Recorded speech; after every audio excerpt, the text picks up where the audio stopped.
baarlamaanka loo xilsaaray inay ka soo gudbiyaan ama tala gogaadha ka soo gaadhaan asbaddii siyaasadeed ee ku habsatay xisbiga ucud anigu odayaashu intii kale way dhameeyeen waxaan sii dul taagayaa dhacdadan dhacday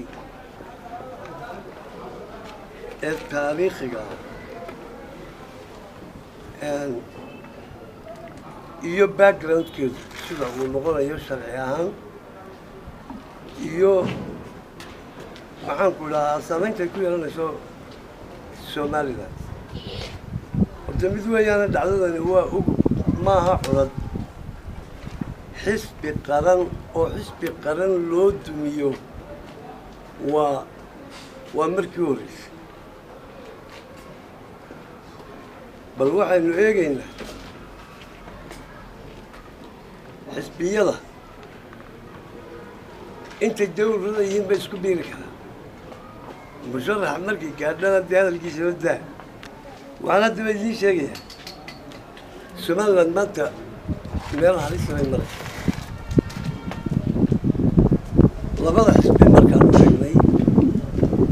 xisbiga talada haya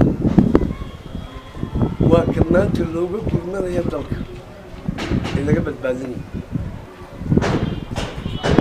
isaga iyo xukuumaddu waxaan qabaa xisbiga kulmiye howlwadeennadiisu ma aha dad go-aan leh iyaga iyo maxaanku idhaha meelba looga wadtaliya sidaanu ka dheehanay kulamadii kala duwanaa ee guddidan la galeen iyaga laftoodaaba gurmad u baha kuwaas wax laga faa'iidayo oo kale ma garanayo taariikhdan haddaba haddii aan eego horta waxa weeyaan maanta institutionskii dalka oo aan soo qaadanayo maxkamadda sare iyo go-aankii ay gaadhay 3 jeer baa maxkamadda dastuurigii taariikhda somaliland ay gashay mudan dastuuriga mar waxay udub iyo kulmiye markii stateska ku kala heleen waxay u xukuntay udub ciidamada lahaad waa lagu qancay sideedana 3 waaxood ee qarankani ka kooban yihiin kuwo isku xadgudba maaha waa kala madax bannaan yihiin garsoorka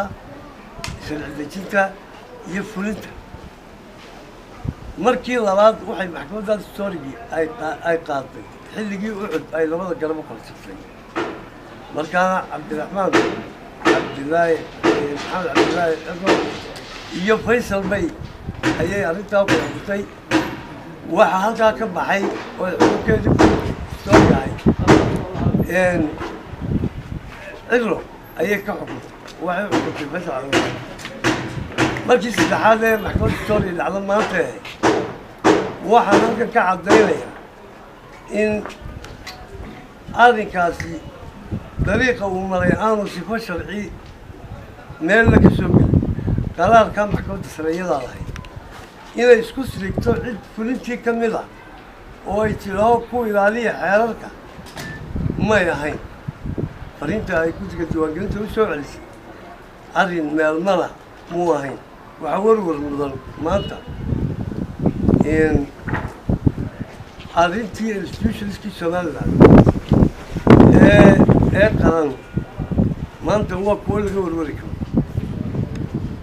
doorka aanu islaahnay ka ciyaara go-aan iyo faraqo dheer kadib waxaanu isleenahay gobolka somaliland inaanu wax weyn ka tari karno maanta galabkayga hadafkayga iyo guusheedu may ahayn in kursi la helo islamama gaadhin inaanu inta dambe ka hambagaadhno ayaanu jecelahayo meesha aanu maskaxdaa ku biirin karno ee aanu somaliland ka badbaadin karno ayaanu gurmadunahay ma nihin maskaba kadeen man doonaya laakiin somaliland waxaan isleenahay halkaa ka dhex ciyaari karaysana hadafka aanu wadno waxa loogu dhow xisbiga mucaaradka